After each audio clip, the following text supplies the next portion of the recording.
Hey guys, so for this next video I'm going to talk about my reflections on my dog is barking. Welcome to my channel. My name is Bianca. I am a second year resident in medical training right now, and on this channel I talk about my personal life as a resident doctor, and just everything in between. So for this video, I'm gonna reflect on some things from this year, 2025, as well as share with you guys some advice that I have for you, things that I've learned in this year. So let's go ahead and get started. So my first reflection for this year is making a commitment to myself to run a 5K or some race every year for the rest of my life. So when I was growing up, when I was in secondary school or high school, I did a little bit of running. It wasn't super competitive. I did pretty average, but I enjoyed it, and it was something that I look back on as a teenager and I was proud that I did it. Now, fast forward 10 years now, I have not really thought about it since then. However, before residency started, like in that 2 or 3 months that you have before it starts, like after you finish all your stuff after match day, I decided to challenge myself to run a race every year for the rest of my life. So the reason why I did that is I wanted to find a way to stay healthy and fit, especially as I'm in my late 20s now, I'm getting older. I want to figure out ways to challenge myself to maintain my health, because I know that gets a little harder as you get older and busier. So for me, that was running. I remember that I loved to do it, and I decided to challenge myself to do it again. So last year before residency started, I did a race. So that was in the spring or early summer, late spring. And it was fun. Like, I had a blast. I was surprised that I was able to do it. It was a 5K out in nature here in the town that I'm in right now. So it was fun to move for residency and get to do a race locally that allowed me to kind of get to know the place a little bit better. So that was really fun. However, residency went ahead and got started, and then I quickly realized that it's very busy, and when it came to planning my race for this year, I realized that, it's a lot harder to find time to train for a race when you're in residency. So I originally wanted to do the race in the spring of this year, but because residency was just really hard at the time, I decided to put it off until the fall. So this fall I ran my second 5K. It was in October, so that was Breast Cancer Awareness Month. And I was able to run it with my husband. He did the walk, I did the run. We did it downtown. That was fun. And I actually did better than I did last year, which was surprising to me since I had less time to train for this one. So again, the reason why I decided to do that is it keeps me accountable doing a public race every year. And then because it takes at least 3-4 months to train for it just to get your body in the right shape to do that, that means that at least 3 or 4 months in the year I would be doing some form of exercise. My husband got me into weight training, and I definitely prefer to do that, but I think the cardio from the running is also like really good for you, so I kind of have two different ways to stay fit in my regular scheduling. So I am already excited about planning my next race next year. So the next thing I reflected on this year was just how bittersweet the holidays can be. So the bitter part for me has to do with being away from my family. I moved to the US a few years ago to be with my husband, and then we ended up moving away from his family for my residency. So we are pretty isolated right now. We don't have any immediate family close by. And it's really hard to be away from family around the holidays just because I'm so used to being around family. I was living at home up until I left where I'm from, coming to the US. So I was used to having my immediate family very close to me. Um, However, I am grateful that I have been able to have some family around. My dad came to visit me this year. We were able to work on some woodworking projects. My dad does that as his like side hustle. So being able to work on that was really fun. We ended up building a shelf that went over the garbage can in our kitchen so we can put appliances on it, and it's just nice to work on stuff like that with my dad. And he's teaching me how to use the tools, and I feel like I feel more confident in using them even when he's not here. So that was fun.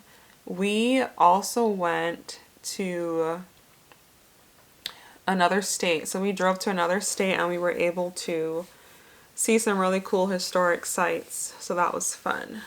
Um, I would say another thing I'm super grateful for is just being able to be around my husband's family for Thanksgiving. Last year we didn't get to travel to see them, but this year we were able to, and it's always good to know that we have some family even though it's several hours away in terms of driving. A sweet part of the holidays for me is keeping up traditions that I had since I was a teenager. So I would say about 15 years ago, I found a recipe on the back of a grandma's molasses jar. It was for gingerbread cookies. And I followed that recipe at that time. And every year since then, without fail, I've been making those cookies around Christmas time. So this year, I made them for the MedPeds party. So we had a party at the program director's house, and I went ahead and made those cookies and decorated them, and everyone loved them. So that was a fun tradition.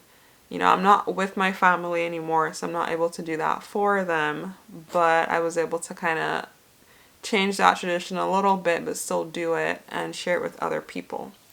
I do remind my brother back home to make the cookies so that he can continue the tradition since I've left. Another reflection I have from this year is just how hard it's been. I have noticed, and I mean, I've been warned, but I didn't really believe it at first. But second year has been harder for me than first year. Um, and that can be for a lot of different reasons. I don't know if it's just the imposter syndrome or maybe just a harder schedule. But I've struggled more this year than last year in some ways. One struggle that I've had is not sleeping very well. I transitioned from nights to days, and it was really hard on me. I was not able to sleep very well, and it took me getting to a really low point to kind of get out of that, and God is who helped me because the medicine wasn't working, my support system wasn't really fixing me, and the only thing that I could rely on was God. He was the only one that could help me sleep. So my reflection in general for that is have a good support system, share with people what you're going through because other people might be going through it as well. But then ultimately trust that God is the one that can help you, even if everything else fails. So the first advice that I have for you guys, based on what I've gone through this year, is not putting life off.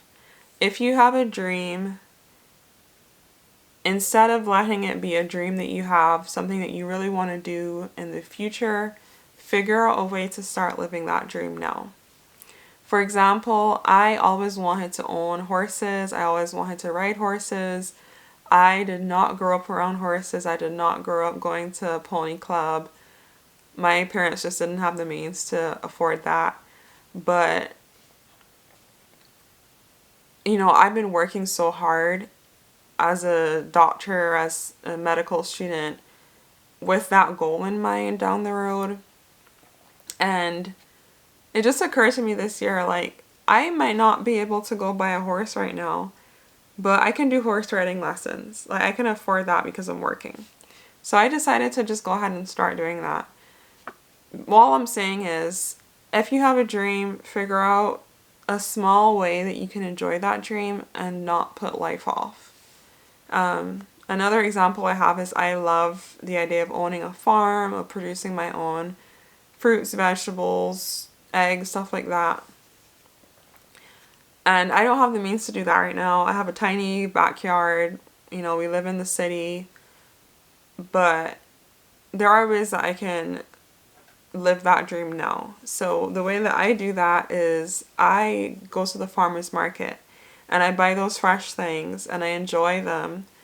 And in the future, when I do have my farm and I can do all those things, I'm preparing myself now for that instead of just having that dream far off and not working to live that dream currently, if that makes any sense.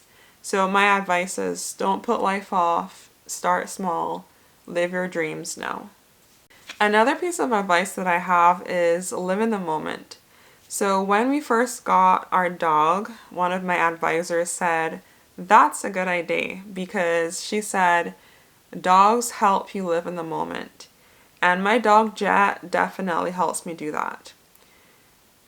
Whenever I go to the park with him and we're walking around and I might be in my head thinking about a chore that I have to do, a test that I have to do, something at work that stressed me out, I always have to remember to not stay in my head but stay in the present, and he helps me do that.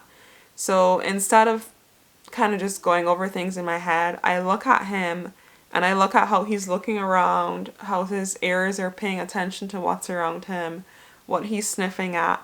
And all of a sudden, instead of being in my head, I'm looking at how he's living life and realizing he's living in the moment. And he's definitely a good reminder to do that. So whether it's a kid that you have or a dog or something else in your life, houseplants, whatever it is that helps you live in the moment, definitely allow those things to bring you back, to ground you and keep you from either living in your head or living in the future or living in the past. Okay guys, this is the end of the video. Thank you for watching. Go ahead and subscribe and like the video if you want to.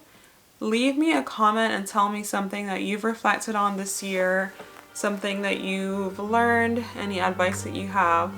And also tell me some holiday traditions that you guys have in your family. Thanks again for watching.